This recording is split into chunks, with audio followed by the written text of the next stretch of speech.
Class 8 representing 3D shapes इन 2D। 3D यानी 3 dimensional shapes. 3 dimensional shapes को हम 2 dimensional shapes में किस तरीके से रिप्रेजेंट कर सकते हैं ये हम इस टॉपिक में देखेंगे। लेकिन उससे पहले हम ये समझेंगे कि सॉलिड या 3D शेप्स क्या होते हैं। Anything that occupies space and has 3 dimensions, length, breadth and height, is called a solid or a 3D shape। कोई भी ऐसा शेप या कोई भी एक ऐसी चीज जो कि स्पेस कवर करती हो या जगह घेरती हो और उसकी 3 डायमेंशंस हो। 3 डायमेंशंस यानी उसकी लेंथ हो, उसकी ब्रेड्थ हो और उसकी हाइट हो, उसे हम कहेंगे कि वो एक सॉलिड है या फिर वो एक 3D शेप है या 3D फिगर है ना। यानी कोई भी एक ऐसी चीज जो कि जगह को घेरती हो, स्पेस घेरती हो, स्पेस कवर करती हो, उसमें लेंथ, ब्रेड्थ और हाइट तीनों ही डायमेंशंस हो, उसे हम 3D शेप कहते हैं। अब इसके एग्जांपल्स भी हम कुछ देखेंगे। Pencils, bricks, balls, books etcetera etcetera, ये जितनी भी चीजें हम हमारे आसपास रोज देखते हैं वो सभी 3D शेप्स लिए हुए होती हैं, क्योंकि इन सभी में लेंथ भी होती है, ब्रेड्थ भी होती है और हाइट भी होती है। ठीक है, इस तरीके से 3D शेप्स जो कि लेंथ, ब्रेड्थ और हाइट तीनों ही लिए हुए होते हैं उन्हें हम 3D शेप्स कहते हैं या 3D फिगर्स कहते हैं। Parts of solid. देखिए यहाँ पर हमने एक फिगर बनाया हुआ है, ये एक 3D शेप या 3 डायमेंशनल फिगर यहाँ पर दिया हुआ है। इसमें जैसा कि लेंथ, ब्रेड्थ और हाइट तीनों यहाँ पर दिख रही है। इसकी ये लेंथ है, ये ब्रेड्थ है और ये हाइट है। 3 डायमेंशंस इसमें प्रेजेंट है, इसलिए हम इसे कहेंगे कि ये एक 3D फिगर है। एक बॉक्स हमने यहाँ पर, एक बॉक्स जैसा फिगर हमने यहाँ पर बनाया है, जिसको हम बॉक्स भी कह सकते हैं या उसे एक ब्रिक या फिर एक ईंट का शेप भी हम कह सकते हैं। तो इसमें लेंथ, ब्रेड्थ और हाइट तीनों ही डायमेंशंस है, इसलिए एक 3D फेस है, 3D फिगर है या फिर एक सॉलिड का शेप है। अब किसी भी सॉलिड में या किसी भी 3 डायमेंशनल फिगर में कौन से पार्ट्स हो सकते हैं ये हम देखेंगे। फर्स्ट इसका पार्ट होता है फेस। हर सॉलिड में या हर 3D फिगर में एक फेस होता है। Face is each flat surface of the solid. इसका जो फ्लैट सरफेस होता है सॉलिड का, जैसे यहाँ पर ये फ्लैट सरफेस दिख रहा है, ऊपर का जो फेस है इस तरीके से, नीचे का, इसे हम एक रूम का शेप भी मान सकते हैं।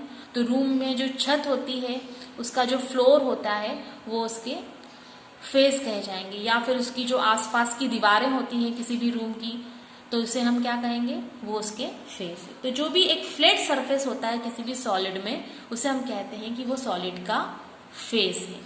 It is a flat surface of solid.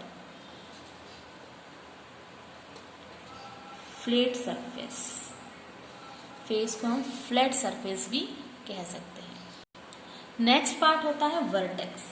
Vertex is the point और corner where 3 faces of solid meet. Vertex एक ऐसा पॉइंट होता है जहां पर 3 फेसेस आकर के ज्वाइन होते हैं। जैसे यदि हम एक रूम में खड़े हैं, यदि हम इस फिगर को एक रूम इमेजिन करें, तो यहाँ पर जहां हम रूम में खड़े हैं वहां से यदि हम ऊपर की तरफ देखेंगे तो जो ऊपर का जो कॉर्नर है, किसी भी एक कॉर्नर को हम यदि देखते हैं तो वहां पर हम देखेंगे कि 3 फेसेस आकर के ज्वाइन हो रहे हैं। अब वो कौन से फेस हैं? आसपास की जो दीवारें हैं या जो 2 वॉल्स हैं वो, और ऊपर की छत, ये 3 फेसेस आकर के उस पॉइंट पर ज्वाइन हो रहे हैं। हर पॉइंट पर आपको 3 फेसेस आकर के मिलते हुए दिखेंगे।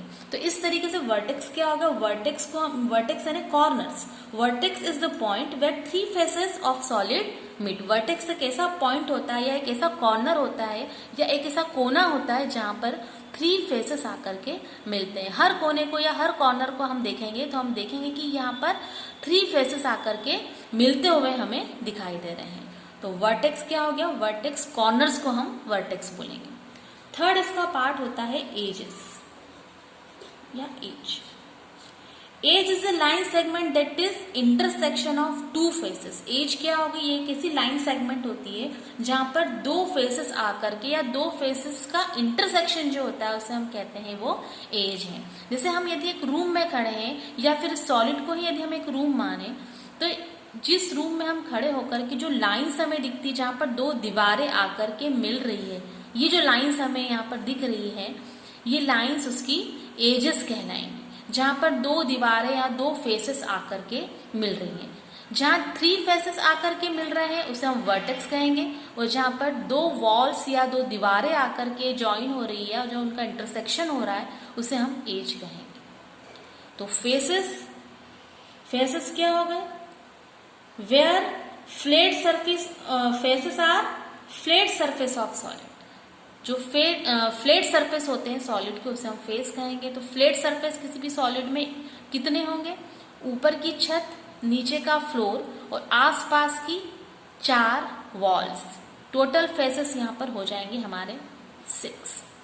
ठीक उसी तरीके से vertex is the point where 3 faces of solid meet. जहाँ पर 3 फेसेस आकर के मिल रहे हैं वो पॉइंट क्या कहलाएगा? वर्टेक्स कहलाएगा।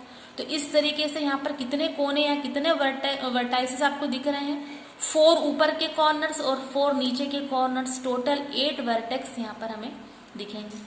फिर है एजेस क्या होगी?